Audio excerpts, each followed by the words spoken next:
Bismillahirrahmanirrahim. Assalamualaikum warahmatullahi wabarakatuh. Sahabat semuanya, berjumpa kembali dengan Dokter Sapi Joko Susilo. Mudah-mudahan sahabat semuanya diberikan kesehatan, diberikan keselamatan, diberikan kelancaran pada hari ini, sehingga dapat beraktivitas dengan baik, bisa bermanfaat bagi sesama, bisa mendapatkan ilmu-ilmu yang kemudian bermanfaat bagi sesama sahabat. Sahabat semuanya, mudah-mudahan saya bisa senantiasa update, bisa memberikan informasi-informasi yang terpenting, informasi-informasi untuk dunia peternakan sahabat. Sahabat semuanya, pagi kali ini saya menyampaikan masalah diare pada sapi ataupun pada bedet. Diare merupakan penyakit pertama ataupun kedua penyebab kematian pada bedet terutama.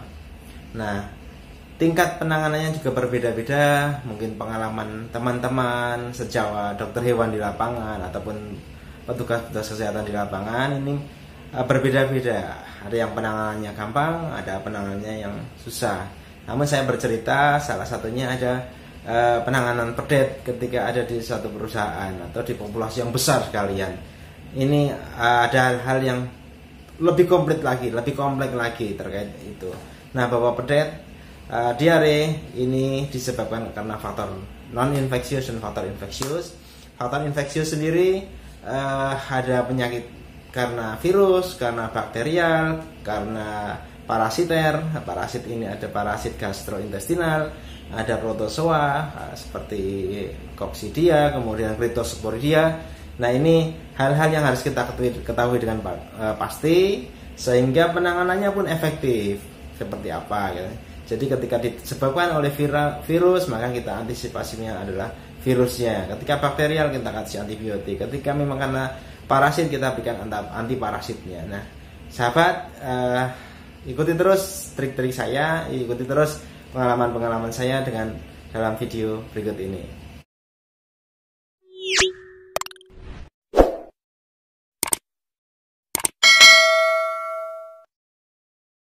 Baik sahabat semuanya, saya lanjutkan. Ini materinya tentang diare pada sapi dan bedet. Materi ini saya sampaikan pada acara temu ilmiah veteriner Yogyakarta tahun 2019. Jadi pada sapi ataupun pada bedet itu secara umum dia memiliki mekanisme pertahanan di saluran pencernakan sendiri. Baik yang fisik, secara kimiawi, secara seluler, atau yang antibodi secara spesifik.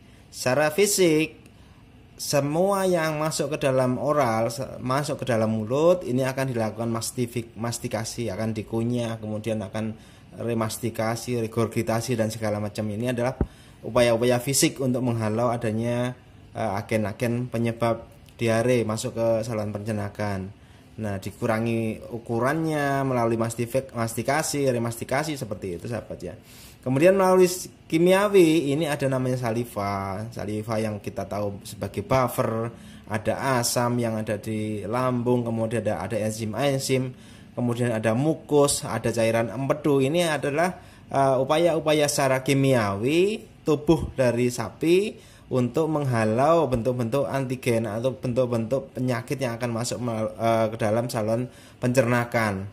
Nah, ini kemudian secara seluler, setiap kali ada agen infeksi yang masuk, maka akan berperan imunoglobulin A, berperan neutrofil ini untuk menghalau si bakteri, eosinofil untuk menghalau parasit, limfosit untuk menghalau virus. Kemudian ada makrofag, kemudian ada multi giant cell dan segala macamnya. Ini pertahanan secara seluler, atau antibodi yang secara spesifik ketika si sapi tersebut atau si induknya dilakukan vaksinasi terhadap penyakit tertentu, maka akan muncul antibodi spesifik terhadap penyakit yang dituju, seperti sahabat. Nah, ini contoh ilustrasinya, bahwa setiap kali ada bakterial yang masuk ke dalam saluran pencernaan, maka akan disaring dulu melalui fisik, melalui kimiawi. Kemudian ini di dalam usus sendiri ada mukus yang akan menghalaunya.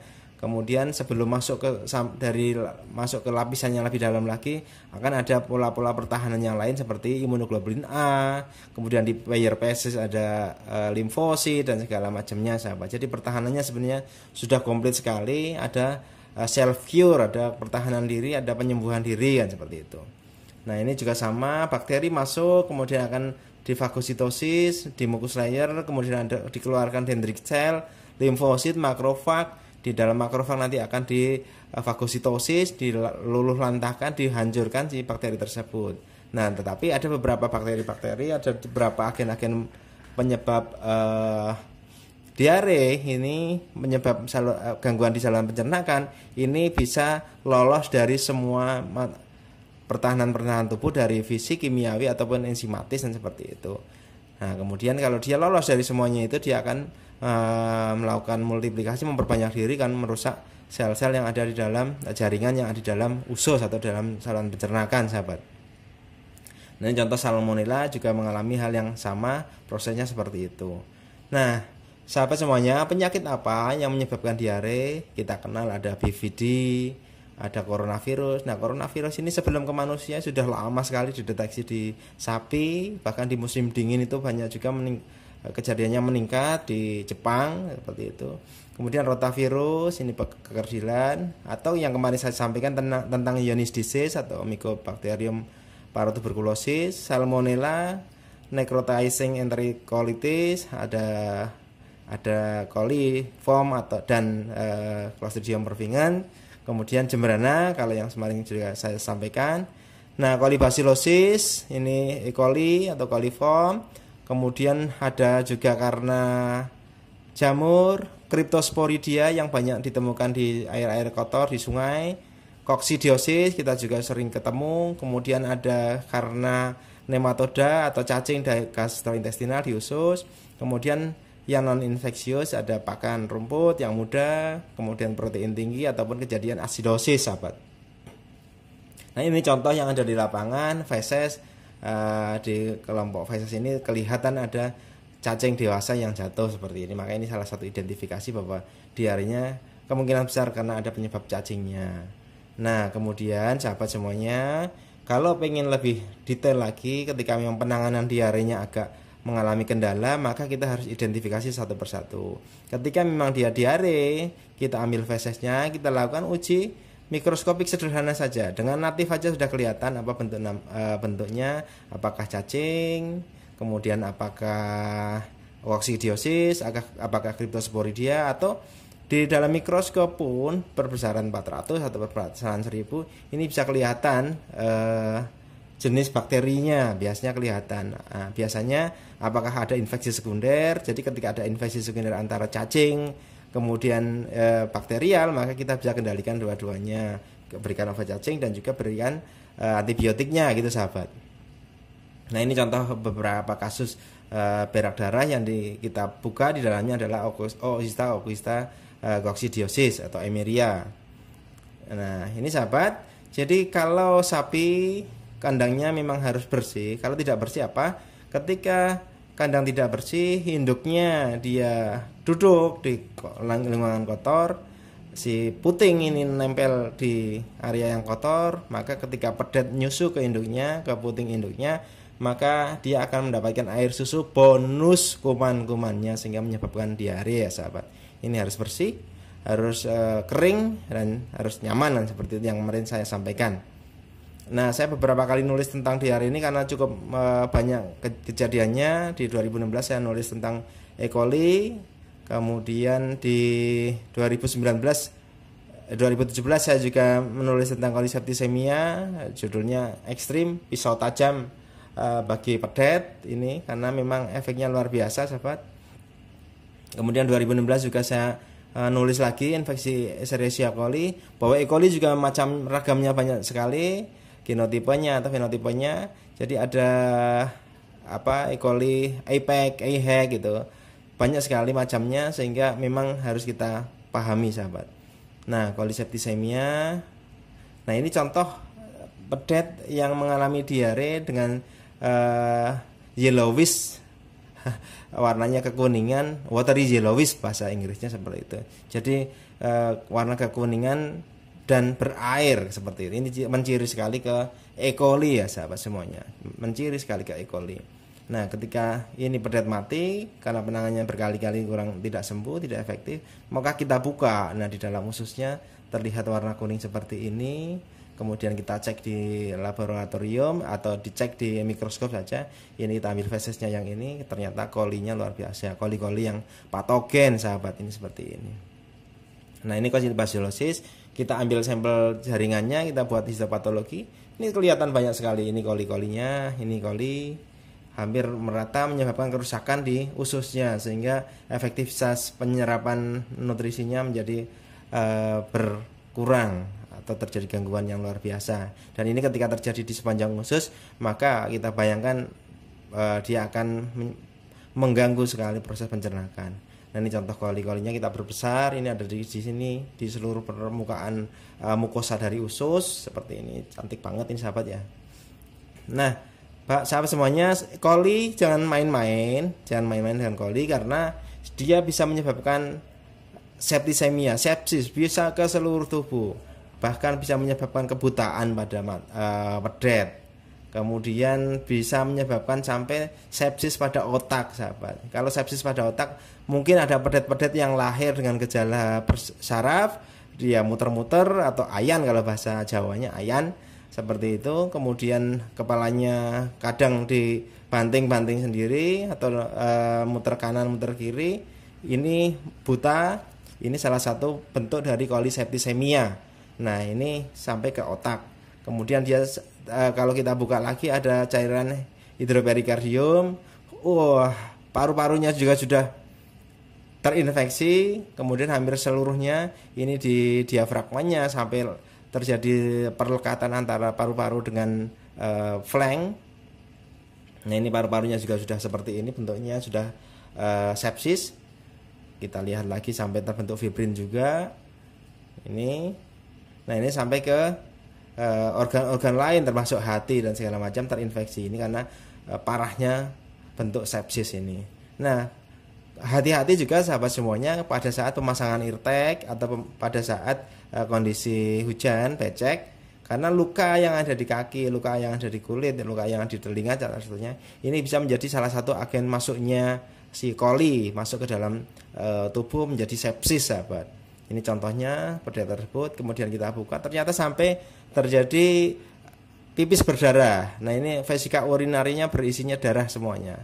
Nah, kita pastikan di lab, ternyata ini infeksi koliseptisemia. Nah, ini juga sama, terjadi pembengkakan di limfa.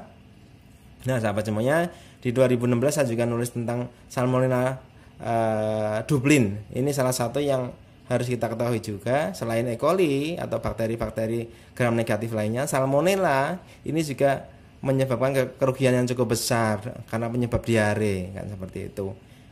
Ini hampir sama bentuknya. Nah, ini jaundice disease yang saya sampaikan beberapa pada video yang sebelumnya. Ini menyebabkan diare terus-menerus pada sapi-sapi yang sudah dewasa, mengingat memang masa inkubasi penyakit bertahun-tahun sahabat ya semuanya.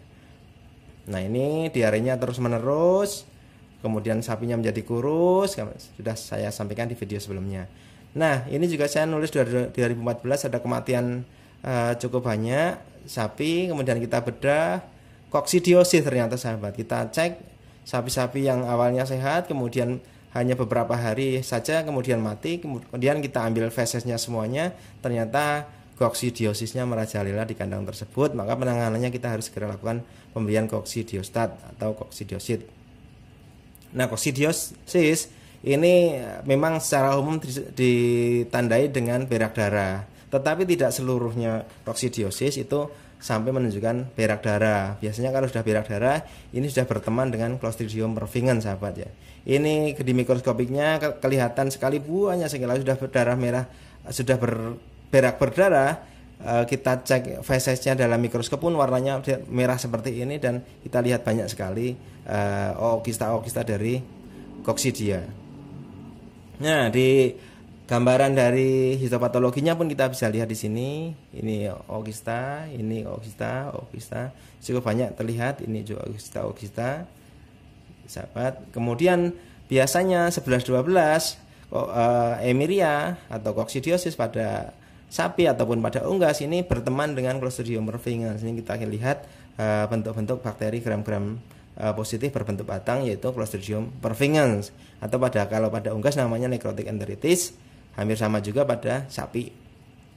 Nah, sahabat semuanya, dulu di awal-awal saya bekerja, saya juga nulis tentang diare sangat mematikan karena banyak fenomena-fenomena sapi-sapi diare di lahan sawit yang sangat susah pengendaliannya ketika memang di musim hujan.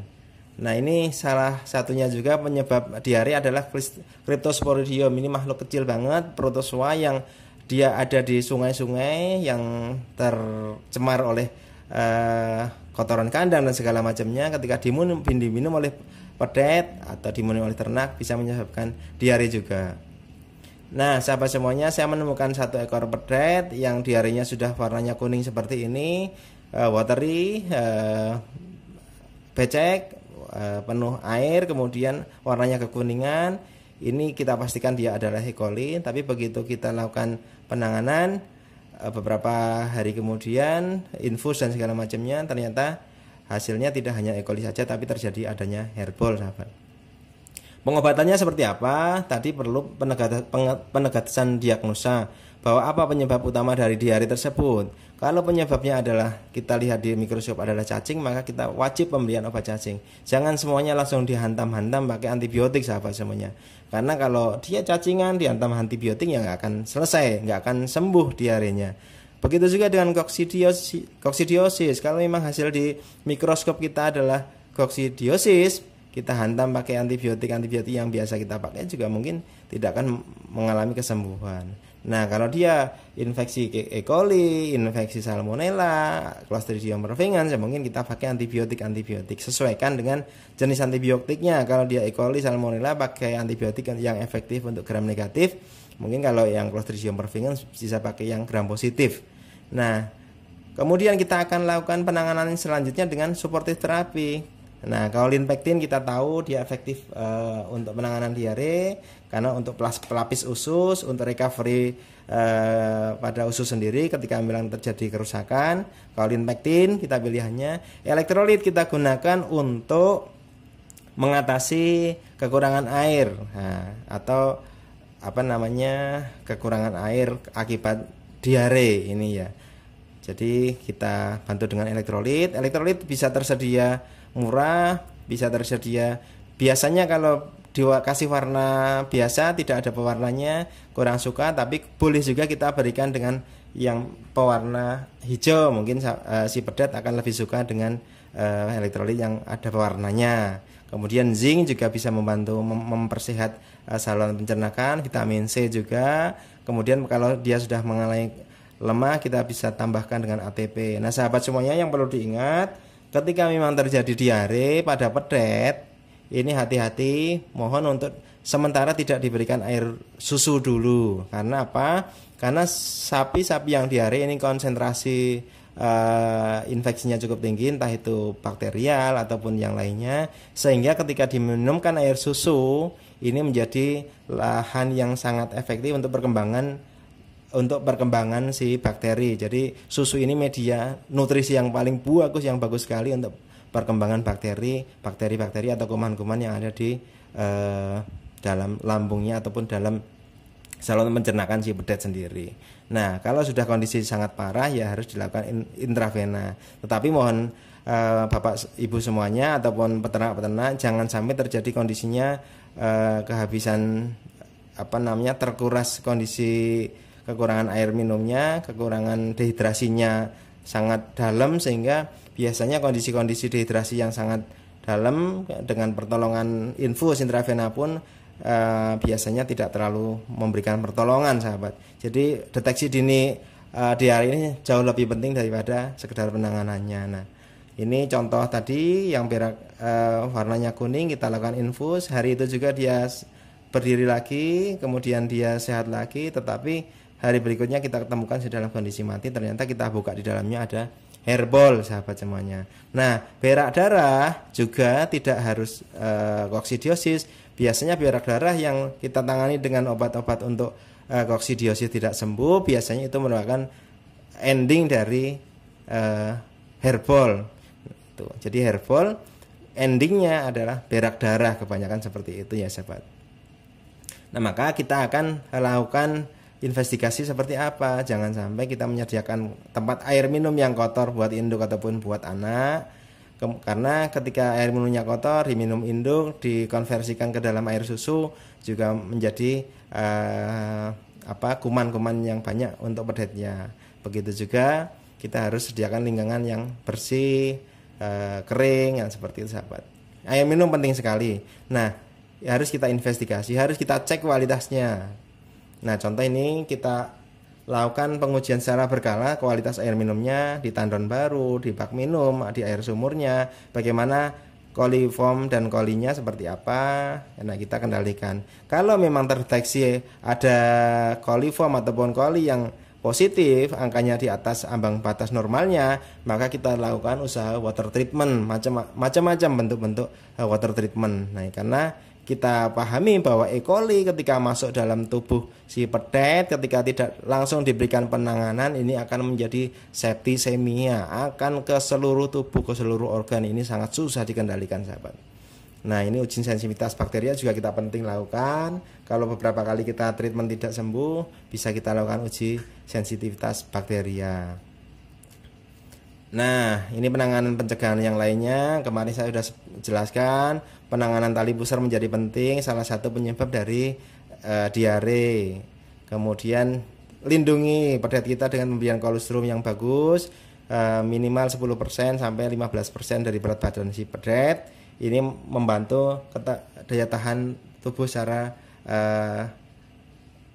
alaminya si pedet. Nah, ini juga kandang bersih, kering dan nyaman untuk pedet. Kandang bersih seperti ini untuk kelahiran kita usahakan, penting sekali di musim-musim seperti ini. Nah, kebersihan kandang, biosecurity, kita semprot kandangnya, dan mungkin kalau perlu kita lakukan vaksinasi. Di Indonesia ada vaksin produk dari Litbang di Indonesia, namanya Vitek Verotoxic enteritis coli. Nah, Vitek namanya ya, tapi hanya untuk satu jenis E. coli saja, tidak untuk yang lainnya. Nah, sahabat, upaya-upaya lain bisa diberikan, probiotik, kemudian prebiotik, ini juga bisa diberikan. Nah, sahabat, mungkin itu saja dari saya, mudah-mudahan bermanfaat. Sekian, assalamualaikum warahmatullahi wabarakatuh.